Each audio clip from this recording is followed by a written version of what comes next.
Welcome to Aging with Dignity. I'm your host, Versha. Sometimes you don't see it coming. One parent gets sick, then the other, and suddenly you're making decisions you never imagined. That was my experience last fall. Today I want to talk about what happens when caregiving becomes urgent and dig into how one woman's mission to make it easier led to the creation of a service and platform called Care for Giver. Let's begin. Karine, I'm so happy to have you here and so happy that I met you and very excited about this podcast episode with you. Oh, thank you so much for having me. You're very welcome. The story that you're bringing, I know, is very personal. It's full of empathy, innovation, and really it's a lived experience that you're bringing to here. When it was my mom and dad and they both fell ill, we were in a bit of chaos. Really, we ended up having to look for caregivers very ad hoc. I was running spreadsheets, I was doing schedules, I was texting my brother and sister, trying to figure things out, talking to individuals, talking to agencies, just trying to figure it off. And honestly, it was very emotional. It was draining. It was very expensive in the end with what we ended up getting set up. I'm very curious to know a little bit about your story and how you began, because did you experience the same kind of chaos or like how did you discover that, hey, there should be something better out there than what certainly what I was finding? Yes, so definitely a very similar situation. I started this company because I was burnt out, not because it's a business opportunity or there's only a need. I was burnt out and I had lived through many years, 15 years of taking care of my mother who had dementia. Uh, Same like you, when you start off, you don't know what to do, where to go, what resources are available. I was at a loss and I had to learn very quickly. My father was, again, my mother's caregiver because he was living with her, but coming from a very old-fashioned mentality, being the daughter, I was actually the caregiver for my mother, and I have a brother that helped as well. So we went through the whole process of first of all, knowing that there's something wrong, but not sure what is wrong, but something is off. And then we find out dementia. Then she fell sick. And then it's like, okay, so what do we do then? Then we're being led by doctors. We're being led by so-called helper, people in the industry, what to do. And sometimes being misled, and sometimes it was great information.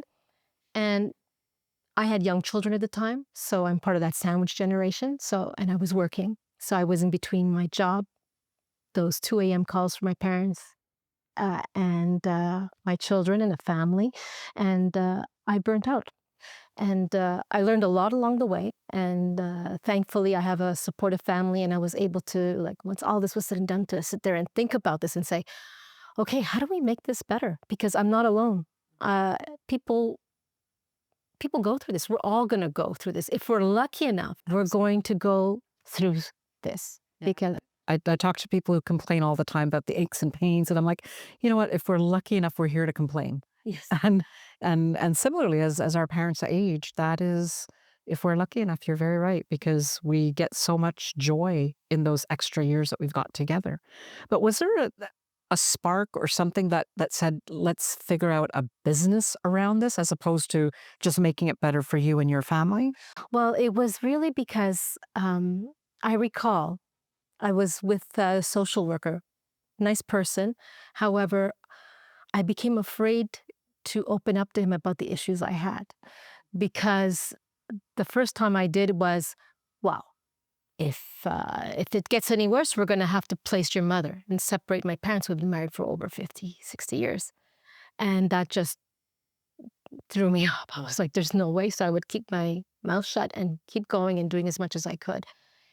And then my husband, who is in technology, he says, the caregivers that are coming in, they're not getting paid well from agencies. We're paying an exorbitant price.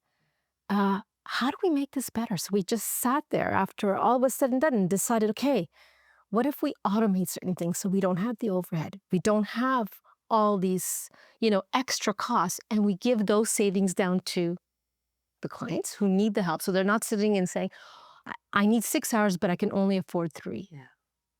Because what we're trying to do is saying, you need 6 hours, you should get 6 hours, you know? And then the caregivers, the ones that are fantastic, that are working day in, day out, shift after shift just to make ends meet, well, can we make it better for them? Because that, what it does in the end is it gives families the respite, the care they need. It gives the caregivers what they need, and everybody's taken care of. So that's my nature, is to take care. I am a caregiver by nature for everything, and the whole idea is to make everyone uh, properly taken care of as best as we could, so that things last. And it's based on true care, not just in passing. So we did this because we were able to do it, and it's a work in progress. We are doing it, but we're always trying to find ways to improve it because the need is just incredible. Yeah. It's interesting because you've mentioned several things about the caregivers, about the families, the elder ones that need taking care of, but you've also talked a little bit right now about the care providers and taking care of them. And when an employee is happy with their work, they feel they're being properly compensated for their work, they perform well. And they are by nature, I would presume, in your selection criteria, these are givers by nature. One of the things that I guess for my parents, we had very different needs. For dad who had cardiac failure, my mom who had dementia. Um, one needed support physically, one needed more emotional support. How does Care for Giver look at that when you're looking at the complex layers that come with the caregiving requirements that are out there? So there is a matching process, okay, and I'm not gonna say it's a secret sauce. It's a matching process. Um, the one thing uh, to do is to be a good listener, okay? Because you need certain things. What you don't say is what's important, because we all say we need this and this, but when you break it down, you find the patterns, you see what's necessary, and then you find the right people that fit those patterns. And it's not a one size fits all. And I know that we tend to try to go that way for everything we do in life. Is, well, this happens, so this is what we do, but it's not a one size fit all. So we try to adjust. Okay. And maybe it's two different types of caregivers you need, or maybe it's one that needs to be coached in a certain way, or work with the family and evolve with the family, because the needs do evolve over time. And we just work with both the caregiver and the families. And that's one thing I tell everybody I speak to, clients and caregivers. We're a team. And once we have that mindset that we're a team, then we do anything that's possible. Whatever it is, we do. And if there's an issue, that's okay, because then it allows us to learn from that and grow and fix. So it's always ongoing. It's interesting because you said you listen to what's said and what's not said. For my mother's situation, which started back in 2019, I was just trying to get some help for dad, and dad was resisting, of course. We were in a space of crises mode, in a sense. It got worse once it was both parents, but even when it was just my mom, we were kind of okay. We're in this situation. What do I do now? How do I get help? And of course, my mother's situation happened just before COVID. So there were no resources to even tap into to get information. Today, okay, COVID's behind us, but do you still find families coming to in crisis mode, or do you find people are planning ahead more? So oftentimes when they reach out to agencies, it is crisis mode, because they're at a loss and they are desperate. The people that they hired direct, or the system, the CLSC, is not supplying what they need. So they will call, and this is what I need. And in a panic, or what do I do? We have, you have a bit of everything. We have people that are we say, digging their well before they're thirsty. So they're just, they see what's happening and they just need to get some information. So we help guide them through that process. When is the right time to get care? With, there are many factors that come into play, because as a caregiver, and I'm sure you're that way too, you have that responsibility that to be the one to care, right? To be the caregiver. To let that go is a big thing as well. So it's a question of timing, and it's also a question of understanding your limitations. But you want to get to the point, you don't want to get to that point where you've hit rock bottom and you're lost. So we try to help guide families that call us with questions before they get there. And with the ones that are in crisis mode, we try to diffuse, okay, simplify. You got to take care as much of as you know, you have to take care of the family as much as you take care of the patient, because the families are also living something and they need care. So we try to juggle both. And my caregivers will tend to take care of the patients, and I will take care of the family. It's a teamwork, and then we form lasting relationships. I mean, the girls and the men are there for the long run. Yeah. You've raised some interesting points on the family has to be ready to reach out for that. And that's going to be different from every family. Hopefully, part of the reason for doing the podcast is to help educate people to the need to think about this, to try and plan ahead so that we don't end up in that crisis mode. We don't end up burnt out like you were, and then having to reach out to an agency in a scramble like we did. One of the things that we didn't even think to do was background checks. What kind of training do the caregivers have? What kind of experience do they have with dementia? So these were things that were kind of we learned afterwards, right? After we had the caregiver and we were able to compare. Oh my God, she was amazing. Remember how she worked? And this one, oh, she has no technical skill, but she's so loving, right? So how do you kind of help families through that and figure out what's the right mix of what's needed for them? I would say it's 80% human, because the the tasks are 20% of the deal. It's that 80-20 rule. It's, to change someone, to know how to lift them, to know how to deal with, the medical side is 20%. The other 80% is emotional. Regardless, if, let's say, you were saying your father is, is more about the tasks and your mother's more emotional. Don't kid yourself. It's all emotional. Because somebody that can, you know, have a way of talking to the person. We talk about a person-centered approach, like, right? So that knows how to talk to the patient or to the family. First of all, is diffusion. Everybody's in a panic, or everybody's stressed, or in pain, or sad, depression. There's all that to deal with.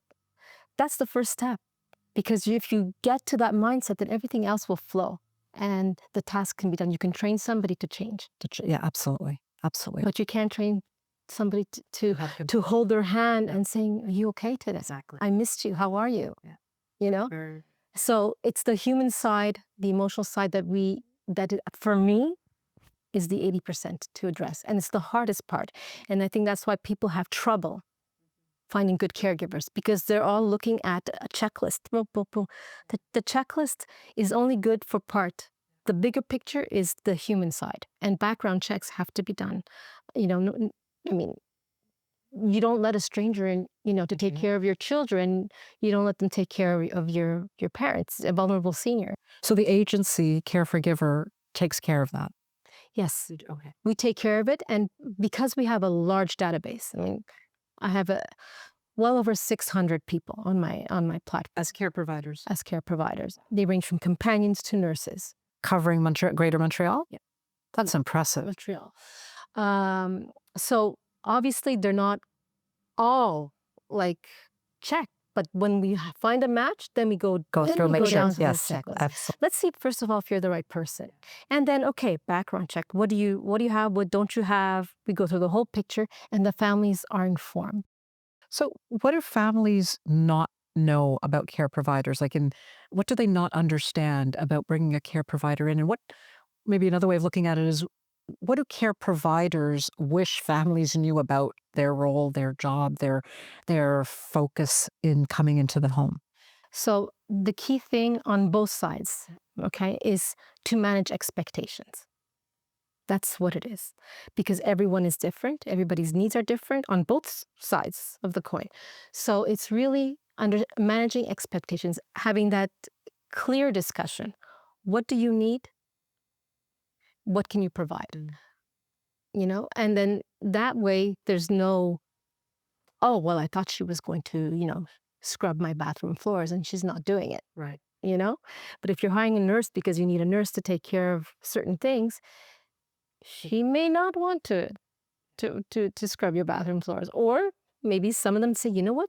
I like it. I'm going to do everything, So it's managing expectations on both ends. Yeah, that's a really good way of putting it because in our situation, we kind of knew the immediate needs around taking care of mom and dad.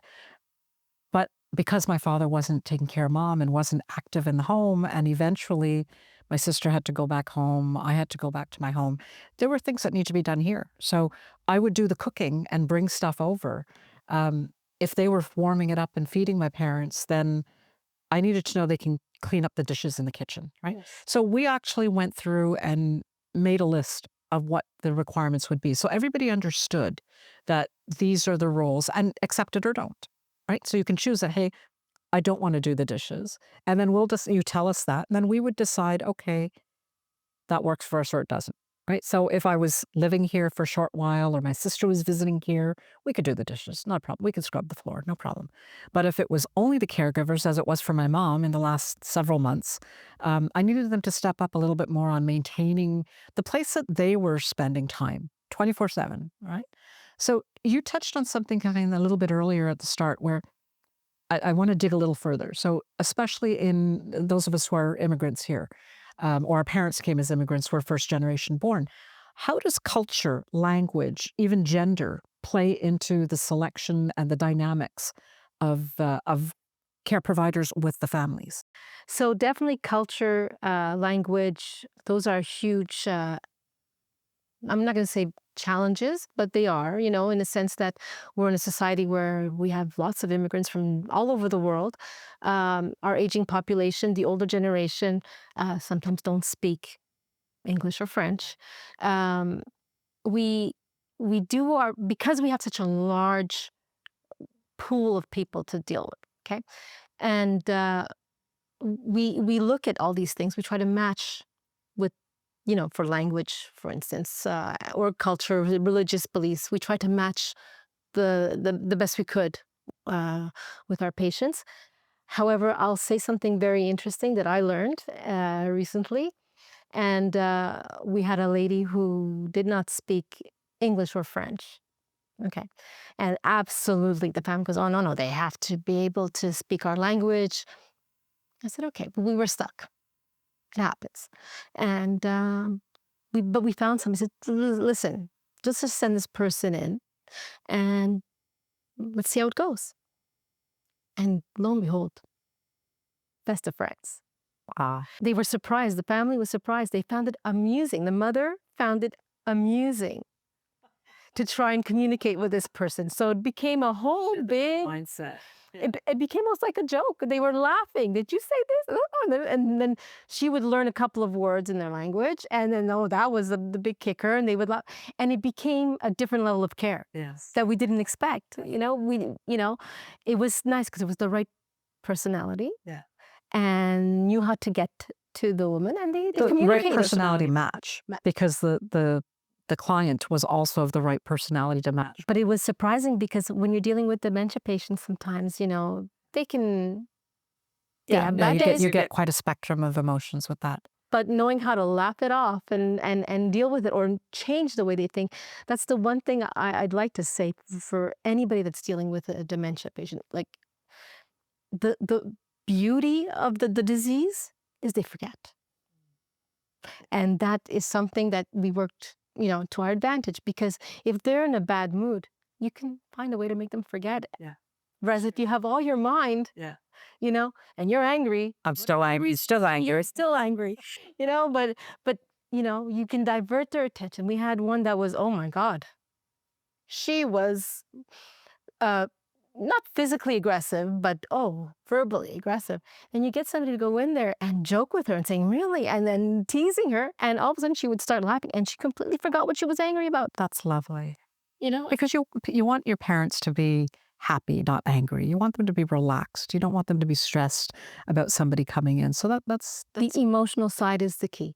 Everything else can be learned. And the skill set is easy to find. It's a checklist. But the emotional is the key in everything we do. with such a large database. How many languages do you cover, or can you share some of the languages that you offer? Oh, I mean, Well, English and French. English and French for sure, Italian, Greek, Spanish. We have Hindi. We have German. Uh, That's that's quite a spectrum. all over the world. And you service all of Montreal, right? All of Montreal and off island and off island. So those are our bigger challenges because of transportation, but we still do it. And the key we say is like we work with our caregivers as they feel supported, our families feel supported. So when it comes time to finding a caregiver, that's I don't find the right match. I speak to a few of them and they know everybody and we get referrals. You touched on something right now, and I'm going to just kind of, I know it's a tangent. We do tangents all the time, but you said transportation. Um, in Montreal, we just had a bus strike. Most of the care providers are typically not, at least in my experience, they're not all mobile with their own cars. How do you deal with something like that, where there's hours where they just don't have access to public transit? There's Uber, Okay, taxing. so is that the care provider does that on their own, or do you as an agency? It depends. It depends. Right? Like I said, there's not a one size fits all. So if I know there's a caregiver who's, single mom, struggling, and she needs to be there, and the client needs her there, we'll work it out. Right. Oh yeah, we find solutions. Yeah, because I'm thinking there's certain situations like when my father was able to care for my mom. At the time, it was CLSC care workers were coming in, not on time. My father just got on with making lunch or whatever it was. When it was both of them, or once my father had passed and it was just my mom, we didn't have that luxury. And my mom's situation had deteriorated, so she was not in a position to even be able to say, I'm hungry. You just knew that this is her meal time and someone needed to be there. So it's nice that you've got the flexibility and you're listening. You're listening to what the issues are. One other thing that came up, gender. So is that something that you're able to customize? Because I know, of course, once you're in a hospital, you don't always have the choice of what nurse is coming to serve you.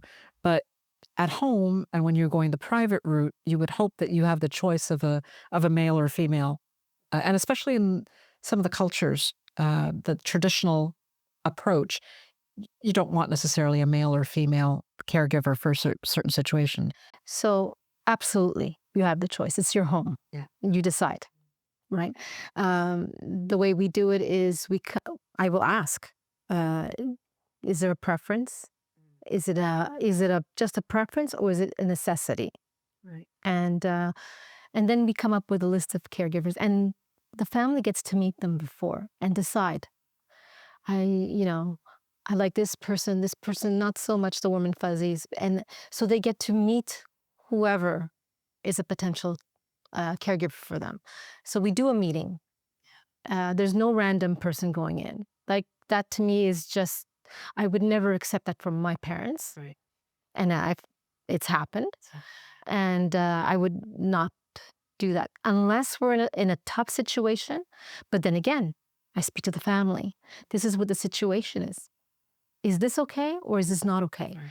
And if they say, "I I don't care, do it," we do it. If they say no, then we figure out another way. Many times I've shown up.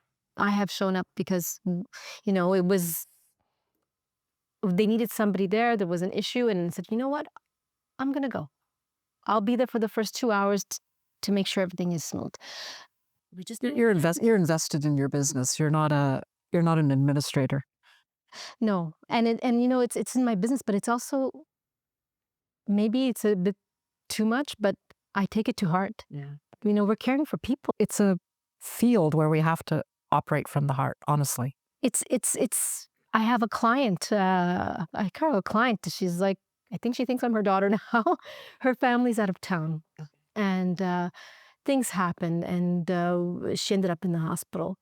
And she's not always there. So I get calls sometimes at odd hours, and most agencies. And I'm going to say this because it blows my mind. After 5 o'clock, they're not answering the phone. I answer my phone. Wow. I do it because that's what the nature of the job is. And if she calls me at 2 in the morning and because she's all confused, I'll answer and I'll say, And there's a reason. People aren't calling at 2 in the morning just to say hello. but sometimes they're just so confused with day and night. Oh, sure. So But all it is saying, you know what, it's okay, go back to bed. So one of you've talked about family a lot as we're chatting here, and all I wanted was to make sure my parents were comfortable, they were safe, and they were happy with whatever situation, environment we were creating for them. Um, I was scrambling. I was trying to do it myself. I felt like I was on this crazy start, stop treadmill, not in a good way. It's just I was uh, I was probably burning out without realizing it. Um, I'm sure families are going through that when they reach out to you. Is there anything that and especially when you're not identifying as a caregiver? My father certainly never identified as a caregiver to his wife, to my mom.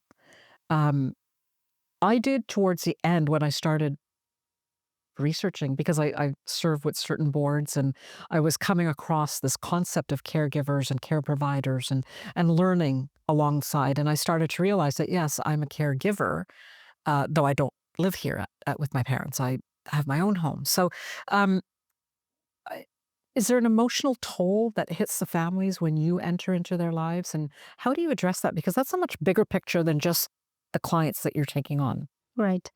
Uh, there's a question of trust, right? And I have to say that most families that I deal with, within the first 5, 10 minutes, they know who I am, you know? And it's a question of trust. Mhm. Do I, I listen.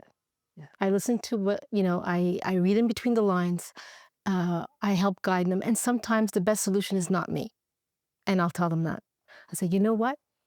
I think you'd be better off going to this other place. Or let's look at the more the public resources available first, because I think it might be better for you, And so they trust me. I was just going to say, you're building the trust by telling them I'm not the right one.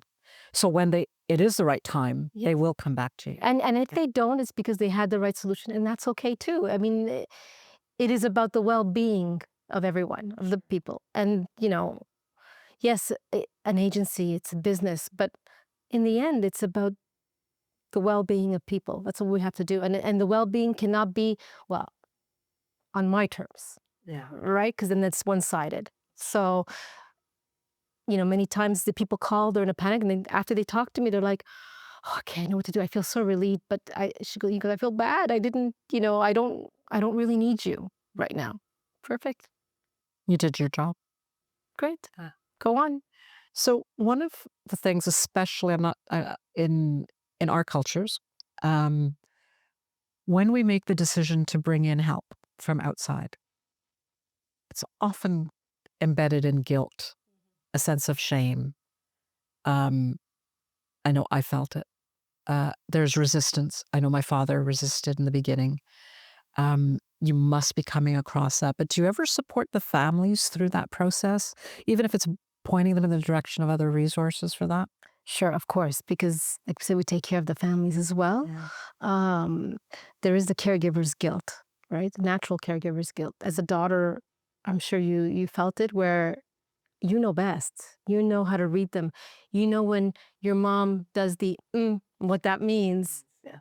They're not going to know that, So we do guide as best as we can and say, you know what? Sometimes we learn the subtleties and we teach the subtleties so that you don't have to feel that guilt.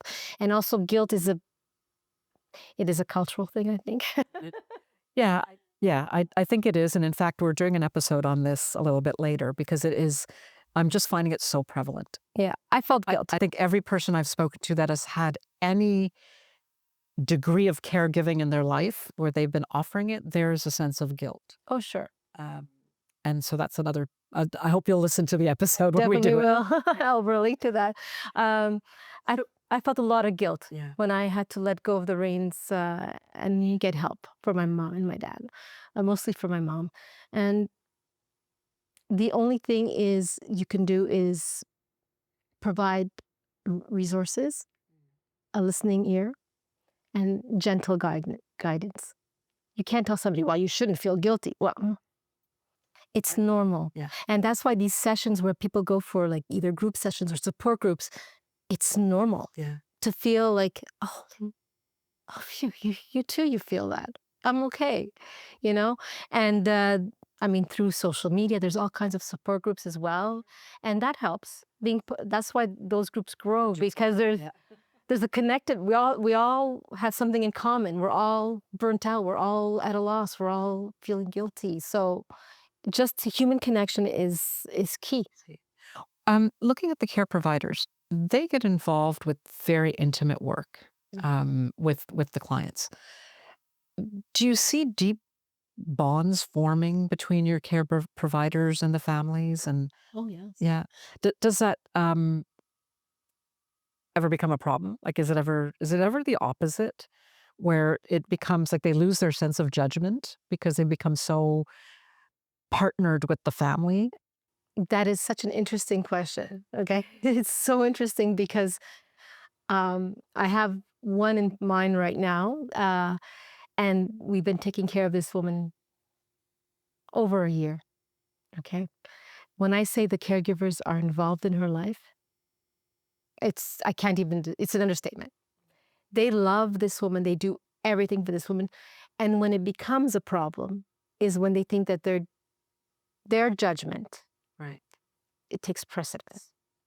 So, like, for instance, What do you mean their judgment? meaning like, well, no, she needs this, or she should be doing this, or we need, it's like, this is where I come in. Okay, so that's okay. So they're sharing that with you, and They'll, that's when you they'll, reset. they'll like, we have teams, right? We do a lot of 24/7 care. Okay. And we have teams that go in. So you have a morning team and an evening team, night team, and then they all feel like they're the ones that know, right?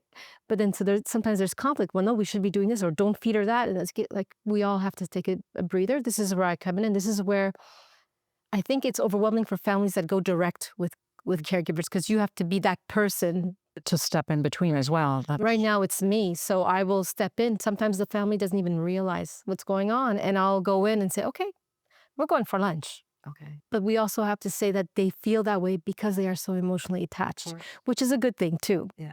It's just finding the balance. Yeah. I want to dig on that a little bit, Mhm. if I can. And I think where I want to go with this is a little bit, it's sensitive. Okay.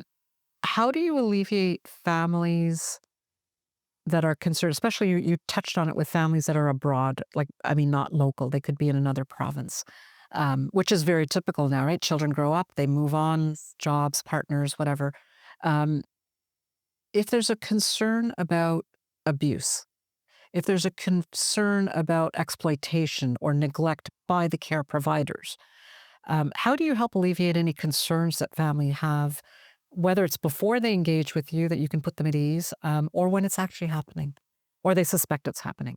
So I have to step in to evaluate to see what's going on. But I think everyone should put cameras in their families' homes. Senior, yes, I think it's a necessary thing. And your providers are told that the cameras are there. They have to be told. I think by law, yeah, you have to. It has to be obvious that there is. Okay, uh, but it's not just a checkup on the caregiver, but it's also to make sure that you have a view of what's going on in the house when they're sleeping or whatever. Cameras, I always recommend. I had it from my mom, my dad, uh, everyone I speak to.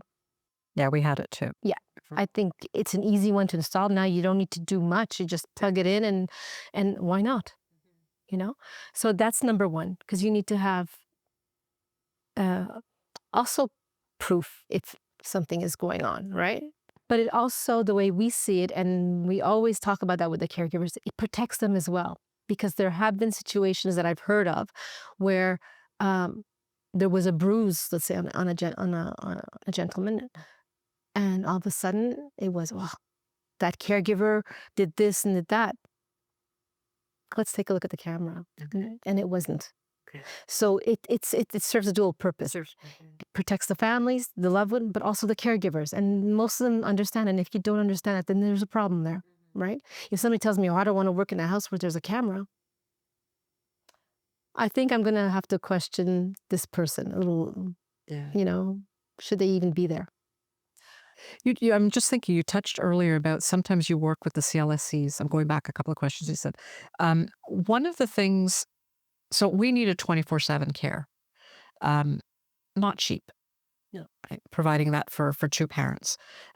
Access is important. Affordability depends on every situation.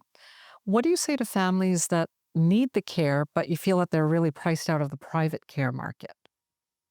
So I'm a new family, you come and meet with me and they can't afford your services. Is there any hybrid model or something that you could do to help? Because let's say I clearly need the help. So again, not one size fits all. First, I have to say that we are probably the least expensive in all of the province of Quebec. Okay, so that I don't, unless you go direct cash, which I know people do it because they're desperate. I get it, but there's certain risks involved in that. Okay, plus an invoice, you do have tax uh, credits.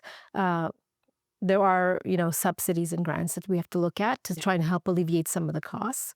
So you would offer insight to those subsidies and grants We're to going to guide you families. the whole way through from A to Z.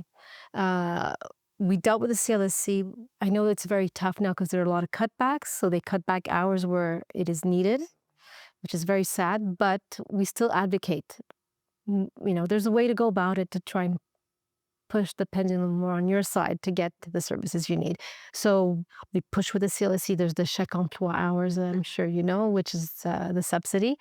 Um, we tend to know how can I say this? Set up the scene so that we can put the odds on our sides to get more hours for the families as much as possible. We work at it. Every community has different resources. Sometimes the city municipalities have resources. Nonprofit organizations, as you know, are wonderful. I come from the nonprofit sector, so there are a lot of resources there. Community churches, and there are a lot of ways to explore to get some help. Is it maybe the ideal way because you have to scramble a bit more? You have to do, what you have to do in order to get the care. And then there's the public sector where you can place somebody, which is not everybody wants to do that.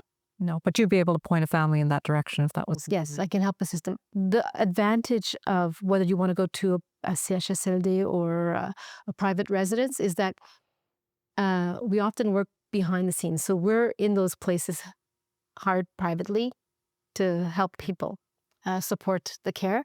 So we see what goes on behind the scenes. So you can bring your care providers into a residence to supplement the care that, oh, I didn't know that. That's Yes, yeah, we're there often. In fact, even in private residences where they're paying a fortune. they're supplementing with you there. Oh yes, because it's not the same thing as one-on-one. It's never the same thing. So But are you more of a companion at that point? Or we are technically companions, but we have PABs going in. Are we allowed to do certain things? I can tell you, uh, in yes, in some places we are. There's liability, but we have liability. Um, and then if somebody's sitting there waiting in a dirty diaper for 2 hours, we're not going to sit there and roll our thumbs and say, "Oh, it's not my job." I'm sorry. You know, if the families are okay with it, we're going to do it. yeah, that's the key, because otherwise they'd say there's liability if you step in. So But yeah, as long as the family's okay. we have a relationship with all the family members, all our families. We have relationship. We talk about it, and it's just a question of communication. What is acceptable for you? What is not acceptable for you? And what do you need me? How hard can I push? And let's get it done. And that's it. Okay. I'm going to ask you a tough question now. Oh no. Tough because you said you've got over 600 on your database. Can you think of one care provider story with a family that really resonates with you that you would like to share with our listeners that stayed with you? Like, what was their journey that stands out in whatever respect, in terms of the provider, the family, good or bad? Good or bad, your choice. I'm going to tell you one that's good because it's just actually recently. Actually, I've got so many, but I'll tell you one. We have a lady that was at the hospital, had some complications, and they labeled her as aggressive. And she was. She was Dementia patient or? dementia. She was not really verbal. She couldn't speak properly. I mean, she would spit and kick, and I mean, super aggressive. And so they took her out of the hospital. They put her into a CHSLD for aggressive people. Now, if ever you walked into one of those places, it is very depressing. It smells. You have somebody screaming on one end. You have all kinds of things going on. And that's just because of the nature of the people that are in there, and the staff does their best. Um, we brought in our caregiver to spend time with this woman. And she's not aggressive. She's the sweetest human being. They have such a beautiful relationship. Uh, my caregiver said to me, Corrine, I'm taking her out of here. I said, what do you mean? I called the family. We're going out. There's a beautiful waterfront park. And she gets there, packs her, gets her all cleaned up, dolled up. And I'm going to say cleaned up, dolled up. Okay. And they go out. This caregiver actually buys her lunch. Wow. That's Okay. I just found out. She goes, oh, we had lunch. I said, from the residence? She goes, oh, no, no, no. She goes, I bought her lunch, you know? And that they, comes from the heart. yeah, they spend hours outside. But the care provider had the families okay. Oh yeah, 100%. Oh my God. And they send pictures and they videos. She's actually saying more words now. Oh, wow. And Yeah, it's just that encouragement, right? and you know what? They're looking at moving her out of that ward Oh. into another ward. Was this family a client with the care provider before the lady went into CHSLD? No. Oh, so how did the family just say, "Hey, I want to get a personal care provider"? So it's through contacts. Yeah. They were looking at getting care because at the hospital she wouldn't eat, she wouldn't do anything. Oh, so they recognized there's a deficiency of some We sort. brought somebody in there at the hospital that suited those needs. And then when they had to ship her out, we brought in somebody that was able to actually be her companion, although this person is a PAB. She takes care of her 100%. And it's a different person. It's wonderful. Really. That's a beautiful story. Yeah. We touched on guilt a little bit. I'm just wondering if you can. I'm just thinking back to how my situation has just changed in the last couple of weeks. So, at the point where I was juggling a lot of things, and I mean, when all of this started, very similar to you. I don't have children, but I had my family, my home, my job, volunteer work. I had a life outside of caring for my parents that suddenly appeared, and it was a job I wasn't trained for. I hadn't planned for. I couldn't learn by watching. I just kind of fell into it. So as I started to pull away and get the care help in there, there was a lot of the guilt. There was a lot of the you hear stories, right? You don't know which way it's going to go, positive or negative. There was chaos, which we talked about at the start. So is there anything that you can share with anybody that might be listening that's standing in the same spot that I was a few months ago, wondering if they're doing the right thing by their parents by bringing in help? I say yes, because I went through burnout. And would I change what I did? No, because my mother passed away over a year ago.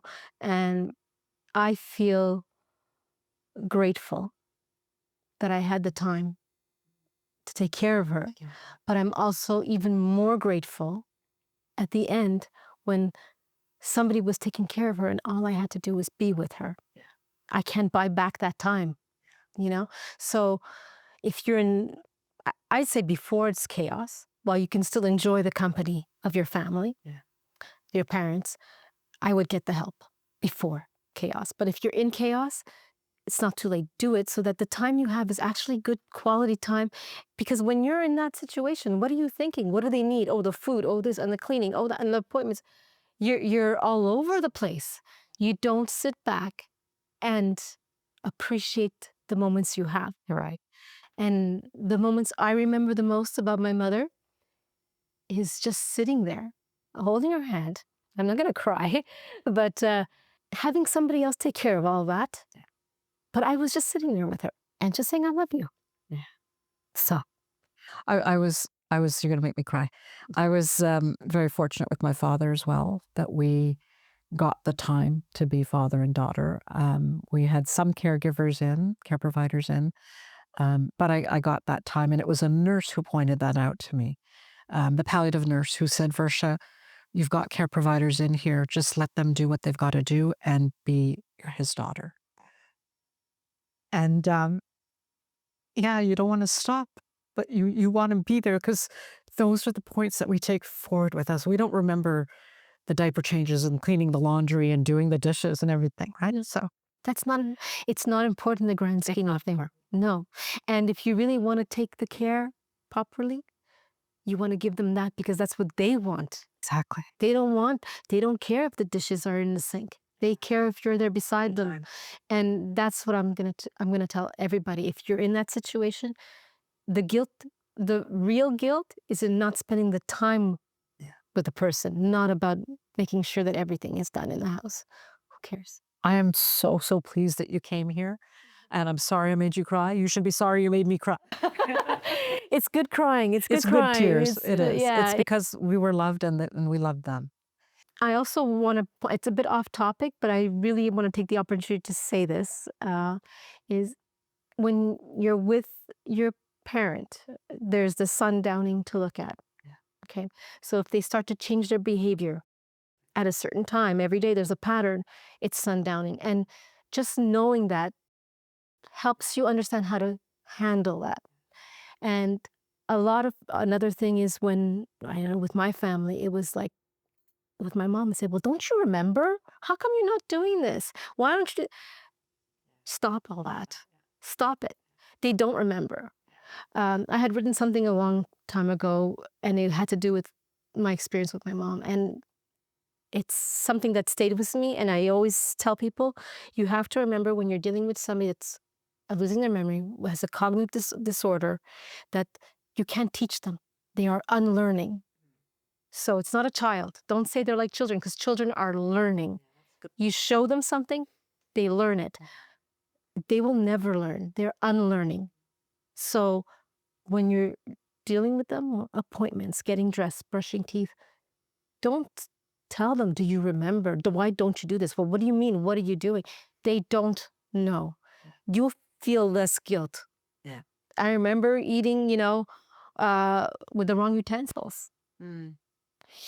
Don't don't say that. Don't use that. And you'll laugh. Oh my God, that's very cool. Yeah. And you make it okay to be that way because they come in and out.